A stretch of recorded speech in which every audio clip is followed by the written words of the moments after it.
IQ का yes, compose your dream. Hello दोस्तों, quick catch में आपका स्वागत है। आज के वीडियो में हम लोग आधुनिक बिहार के इतिहास के अंतर्गत चंपारण सत्याग्रह के बारे में देखेंगे। जो आधुनिक बिहार के इतिहास में ये पूछा जाता है और चंपारण सत्याग्रह से क्वेश्चन हमेशा पूछे जाते हैं, क्योंकि भारत में चंपारण सत्याग्रह गांधी का पहला सत्याग्रह था जो किसान आंदोलन के रूप में था, और पूरे भारत में और पूरे विश्व में इसकी जो है चर्चा होती है, आज भी होती है और उस समय भी हुई थी। तो चंपारण सत्याग्रह के बारे में हम यहाँ पे डिटेल में देखेंगे। इससे जुड़े हुए क्वेश्चन कैसे पूछे जा सकते हैं इसकी भी चर्चा मैं करूँगा, और इससे जुड़े हुए MCQ क्वेश्चन मैं अलग वीडियो में आप लोगों को लगभग 100 क्वेश्चन और उससे जुड़े हुए क्वेश्चन किसान आंदोलन से प्रोवाइड करा दूंगा, तो आपके क्वेश्चन सही हो जाएंगे और आपके क्वेश्चन इससे बाहर नहीं आएंगे। तो हमारी कोशिश यही है कि आपको बेहतर से बेहतर दिया जाए। आप लोग चैनल को सब्सक्राइब कर लीजिएगा, बेल आइकन को प्रेस कर लीजिएगा, जिससे इस तरह क्लास आपको लगातार मिलती रहे। हम लोग शुरू करते हैं सीधे लेसन की ओर। पहले हम लोग देखेंगे, पृष्ठभूमि देखते हैं। पूछा जाएगा कि चंपारण जो है कहाँ पे है। तो चंपारण वर्तमान बिहार के तराई क्षेत्र में स्थित एक जिला है। तो चंपारण क्या है? एक जिला है। आज चंपारण दो भागों में बटा हुआ है, एक पश्चिमी चंपारण और एक पूर्वी चंपारण। 1917 में यहाँ के किसानों ने नील बगान मालिकों के विरुद्ध आंदोलन किया था। तो नील बगान मालिकों के विरुद्ध आंदोलन किया था कौन? चंपारण के किसानों ने 1917 में, इसीलिए चर्चा में आ गया। ये पृष्ठभूमि के रूप में हमें यहाँ पर अभी इंट्रोडक्शन हमने देखा है। आगे बढ़ते हैं। लिखा है, चंपारण के किसानों से अंग्रेज नील बगान मालिकों ने एक करार या समझौता कर रखा था, जिसके अनुसार किसानों को अपनी भूमि के 3/20वें भाग पर नील की खेती करना अनिवार्य था, जिसे 3 कठिया पद्धति कहा जाता था। तो एक करार कर रखा था किसने? तो नील बगान मालिक जो है, और किसके साथ किया था? किसानों के साथ किया था। तो ये पूरे भारत में हुआ था, जहाँ जहाँ पे नील खेती होती थी हर जगह करार हुआ था। तो इसको हम ददनी प्रथा भी कह सकते हैं, ठीक है। तो बंगाल में उसको ददनी प्रथा कहते थे, इसी को बिहार में 3 कठिया पद्धति कहा गया। 3/20वें भाग पर नील की खेती करना क्या कर दिया गया था? अनिवार्य कर दिया गया था। लेकिन यहाँ पर चंपारण में समस्या ये नहीं थी, चंपारण में समस्या कुछ और थी। ये तो अभी प्रावधान है कि यहाँ पर यह व्यवस्था थी, ठीक है। आगे बढ़ते हैं हम लोग। तो याद रखना, नील जो है क्यों उपजाया जाता था? क्योंकि नील से जो है कपड़े की रंगाई होती थी। आप इस चित्र में जो है देख सकते हैं, यहाँ पर ये नील की जो है कटाई हो रही है यहाँ पर किसान द्वारा, और यहाँ पर बैलगाड़ी पे इसको ले जा करके जो है कहाँ पे ले जाया जा रहा है? जहाँ पर उनके गोदाम है वहाँ पर किसानों द्वारा इसको ले जाया जा रहा है। इसी चीज को वहाँ पर दिखाया गया है, ठीक है। अब शुरू करते हैं आंदोलन का कारण। अगर आपसे कभी पूछा जाए कि आंदोलन का कारण चंपारण में क्या था, तो यहाँ लिखा हुआ है कि 1915 में जर्मनी में रासायनिक रंगों की खोज हो गई। पहले नील जो है प्राकृतिक था, तो नील से कपड़े की रंगाई तो की जाती थी, ठीक है। तो नील से तो कपड़े की रंगाई करते थे, लेकिन जो है 1915 में जर्मनी में रासायनिक रंगों की खोज हो गई। जब रासायनिक रंगों की खोज हो गई कहाँ पर? जर्मनी में, जिस कारण नील के बाजार में गिरावट आने लगी। तो याद रखना, जो नील प्राकृतिक रूप से पैदा किया जाता था, खेतों में पैदा होता था, उसके अंतर्राष्ट्रीय मार्केट में गिरावट आ गई, उसकी डिमांड कम हो गई। डिमांड कम क्यों हुई? क्योंकि रासायनिक रंगों की जब खोज हो गई तो जो रासायनिक रूप से नील बनाया जा रहा था वो सस्ता था, और जो खेतों में पैदा होता था वो महंगा था, इसीलिए इसकी डिमांड क्या हो गई? कम हो गई। इसी कारण नील बगान मालिक चंपारण क्षेत्र के अपने कारखानों को बंद करने लगे, क्योंकि उनको नुकसान हो रहा था। तो याद रखना, जो नील बगान मालिक थे वो चंपारण में अपने कारखाने बंद कर रहे थे। क्यों? क्योंकि उनके नील के दाम जो है बहुत गिर गए थे, और रासायनिक रंगों की खोज होने से डिमांड उसकी बढ़ गई, और इसकी डिमांड क्या हो गई? कम हो गई। तो उनको नुकसान हो रहा था, और जब नुकसान हो रहा था इसीलिए वो कारखाने क्या कर रहे थे? बंद कर रहे थे। और जब कारखाने बंद करेंगे तो किसानों से जो करार कर रखा था उस करार को तोड़ने के लिए वो समझो जो पैसा मांगने लगे।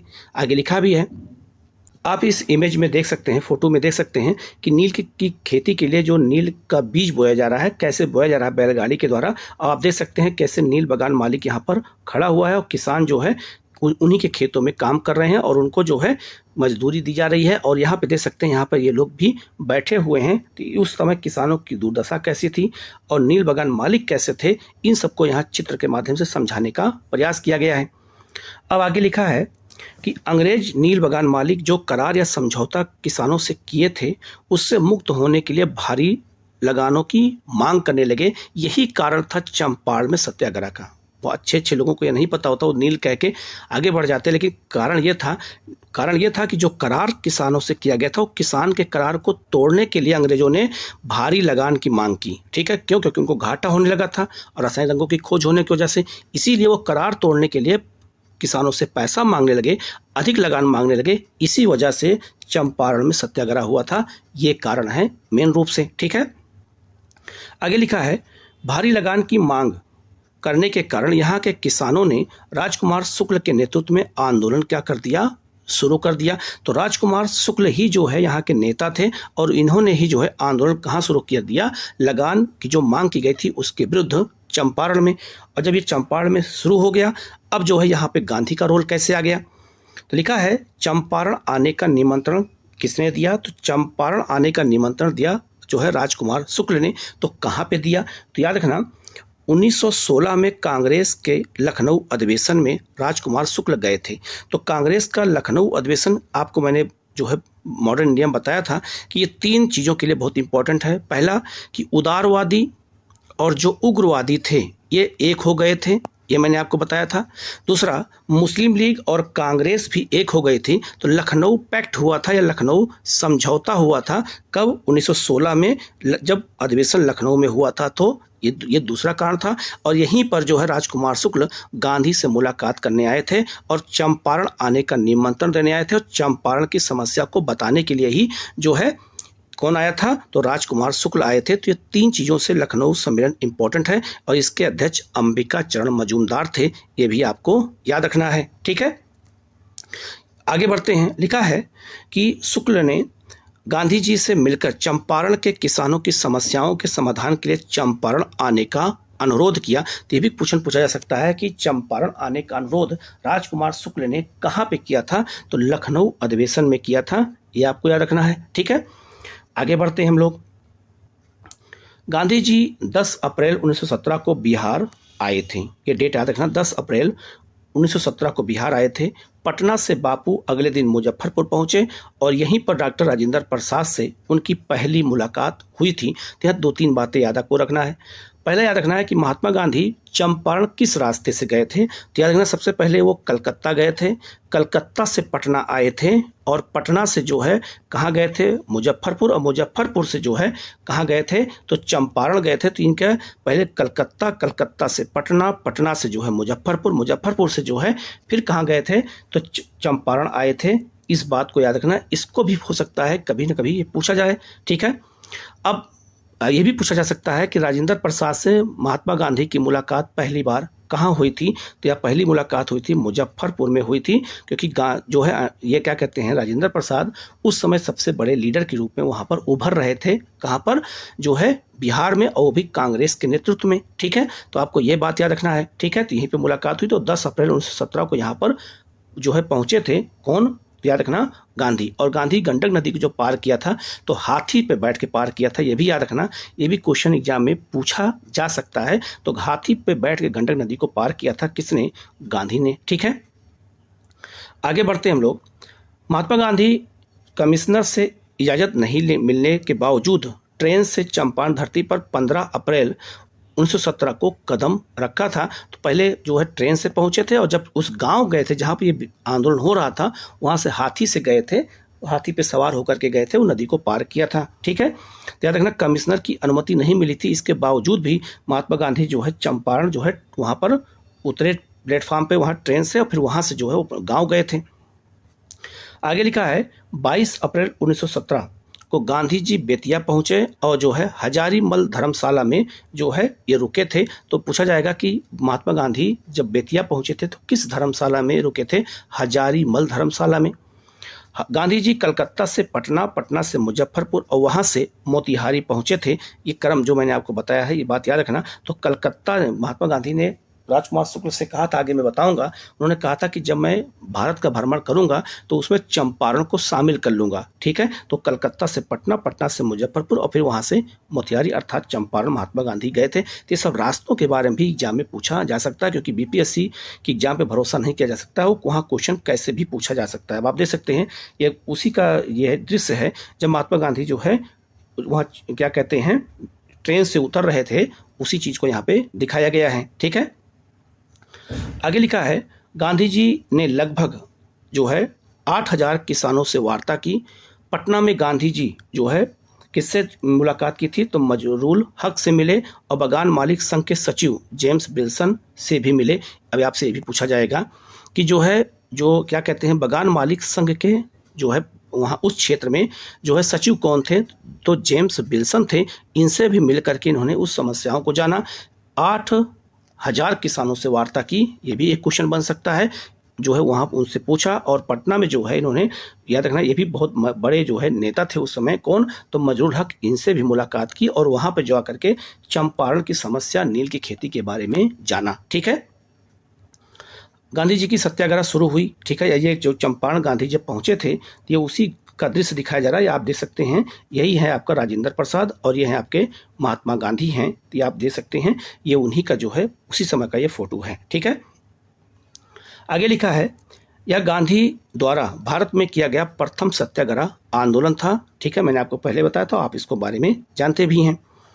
चंपारण के कमिश्नर ने गांधी जी को चंपारण से जो है जाने का आदेश दिया, परंतु गांधी जी द्वारा आदेश न मानने के कारण गांधी जी पर मुकदमा दायर कर दिया गया। तो क्योंकि इतनी भीड़ हो गई, इतनी भीड़ को देख करके उनको लगा कि कहीं अशांति ना फैल जाए या कोई घटना हो जाए, इसलिए वहाँ चंपारण के कमिश्नर ने गांधी जी को चंपारण छोड़ने का आदेश दिया था। लेकिन गांधी जी उनको मानने से क्या किया? इनकार कर दिया। तब महात्मा गांधी के ऊपर मुकदमा दायर कर दिया गया। ठीक है, आगे बढ़ते हैं। आगे लिखा है गांधी जी के साथ चंपारण आने वाले उनके सहयोगियों में कौन कौन थे? राजेंद्र प्रसाद। ये भी क्वेश्चन पूछा गया है कि महात्मा गांधी के साथ चंपारण कौन कौन गया था। ये क्वेश्चन आईएएस में भी आया है, यूपी पीसीएस में भी आया है और बिहार पीसीएस भी आया है। तो सबसे पहले वहाँ गए थे, एक कौन है? राजेंद्र प्रसाद। अनुग्रह नारायण सिंह गए थे, मजरूल हक गए थे, ब्रज किशोर गए थे, महादेव देसाई इनके सचिव थे गांधी जी के, ये गए थे, जेबी कृपलानी, नरहरि पारिख, इतने लोग जो है गांधी के साथ कहाँ गए थे? चंपारण गए थे। ठीक है, तो इन सब नामों को याद करने के लिए क्या करना है आपको? आप जहाँ पढ़ते हैं वहाँ दीवार पे सबके नाम लिख लीजिए और बार बार इनको देखेंगे तो आपको ये याद हो जाएंगे। और अपने जो खास मित्र हैं उनसे बार बार पूछिए कि आप हमसे पूछे क्वेश्चन, हम आपसे क्वेश्चन पूछते हैं। एक तरीका मैं और बता देता हूँ आपको पढ़ने का।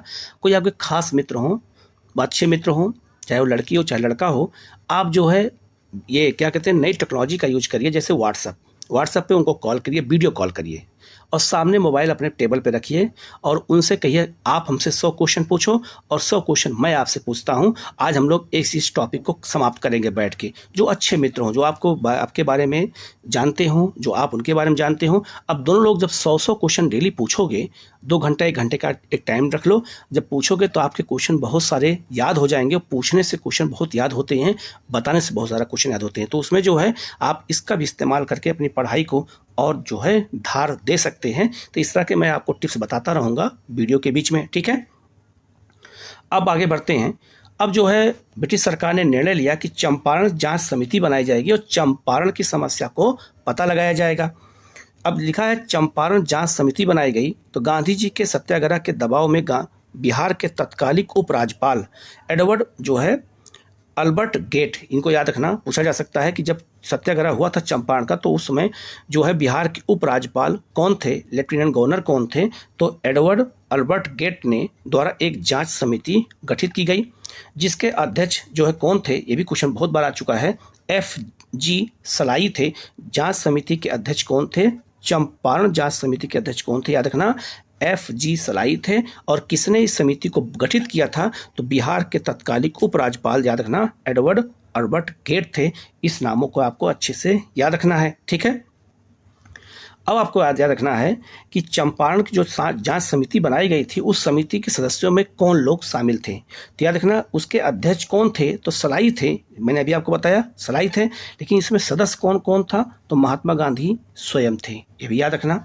डॉक्टर राजेंद्र प्रसाद थे, अनुग्रह नारायण सिंह थे, राम नवमी प्रसाद थे, ब्रज किशोर प्रसाद थे, धरणीधर प्रसाद थे, महाराजा कीर्तिनंदन सिंह थे, LC जो थे। इसके अलावा अदामी, राजा हरिप्रसाद, DJ रीड और सैनी इसके सदस्य थे। तो ये भी क्वेश्चन आपसे पूछा जा सकता है, इनको भी आपको अच्छे से याद रखना। इसमें कौन सदस्य थे कौन नहीं थे ये भी क्वेश्चन एग्जाम में अब पूछने लगे हैं, तो आपके क्वेश्चन गलत ना होने पाए। ठीक है, आगे लिखा है इस समिति को जो है चंपारण एग्रे जो है रेनियर समिति का नाम दिया जाता है। इस समिति को याद रखना, ये भी इस नाम से भी जानते हैं।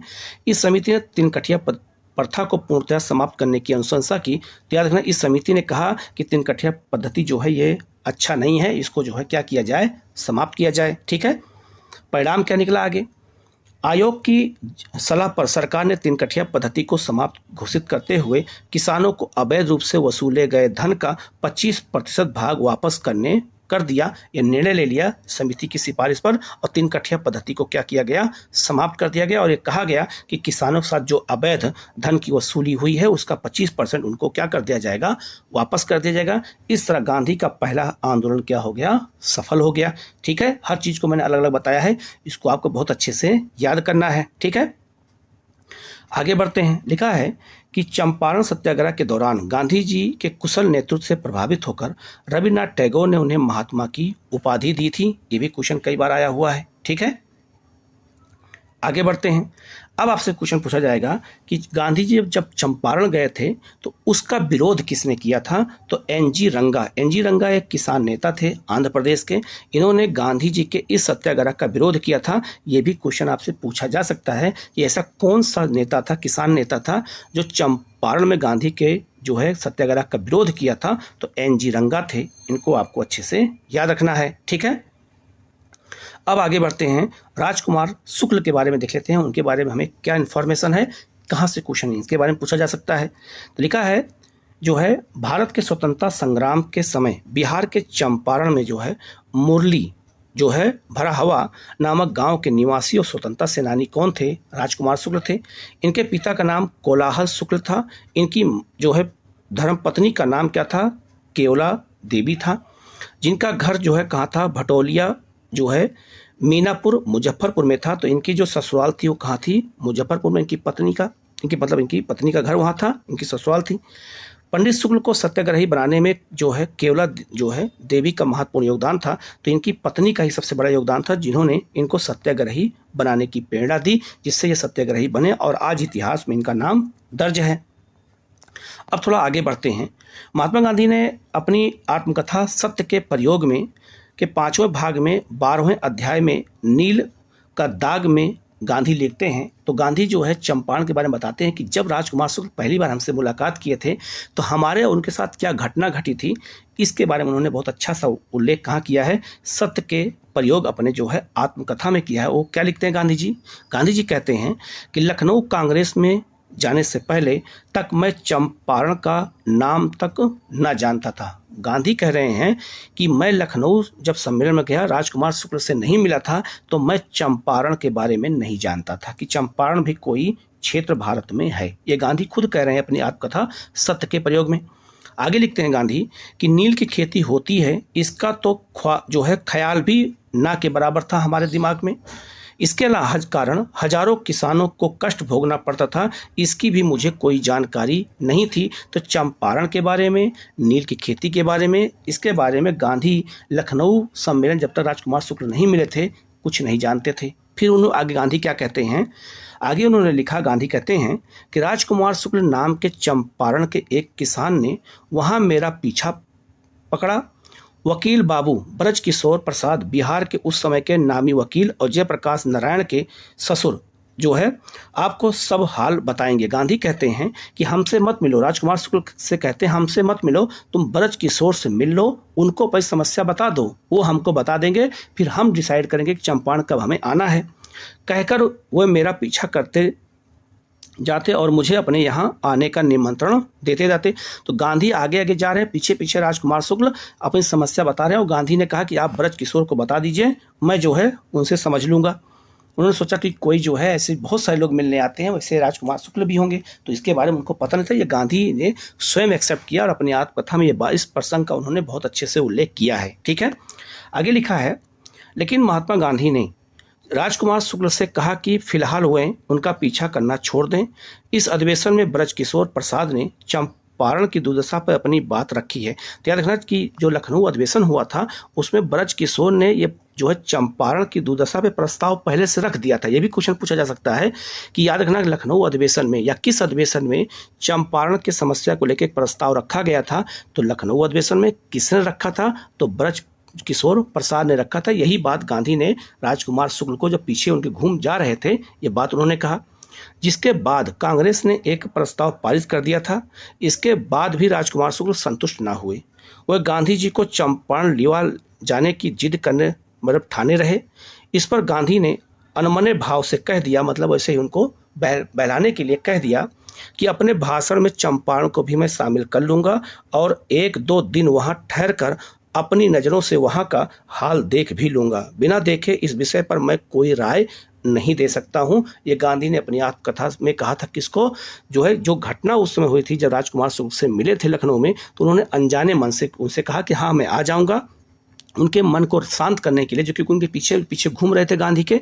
और इस दुर्दशा के बारे में राजकुमार शुक्ल अच्छे जानते थे कि अगर गांधी दक्षिण अफ्रीका में सफल हो सकते हैं तो भारत में क्यों नहीं सफल हो सकते हैं। अगर गांधी आएंगे हो सकता है कि उसका प्रभाव कुछ ज़्यादा पड़े, और प्रभाव पड़ा। आज हम चंपारण को बड़े सम्मान के साथ देखते हैं और चंपारण सत्याग्रह को हम बहुत अच्छे से इतिहास में जानते हैं। तो इस घटना को हमें अच्छे से याद रखना है और ये भी याद रखना है कि चंपारण सत्याग्रह के जो उससे पहले चंपारण की दुर्दशा पर एक प्रस्ताव ब्रज किशोर ने रखा था कांग्रेस के लखनऊ अधिवेशन में। ये भी आपको याद रखना है। ये भी जो है इंपॉर्टेंट बात है। ये भी क्वेश्चन हो सकता है भविष्य में, कभी आपसे पूछा जा सकता है। ठीक है, तो इस टॉपिक में जो इंपॉर्टेंट चीज़ था मैंने बता दिया है। इसका एमसीक्यू का जो है अलग से मैं क्वेश्चन लाऊंगा और उसको मैं कराऊंगा। तो जो मैं टॉपिक कराऊंगा उसका मैं अलग से एमसीक्यू क्वेश्चन भी कराऊंगा, जिससे आपके क्वेश्चन गलत ना हो और आपके सारे क्वेश्चन क्या हो जाएं, सही हो जाएं। तो आप लोग जो है चैनल को जरूर सब्सक्राइब कर लीजिएगा, बेल आइकन को प्रेस कर लीजिएगा, जिससे इस तरह क्लास आपको लगातार मिलती रहे। Okay, thank you.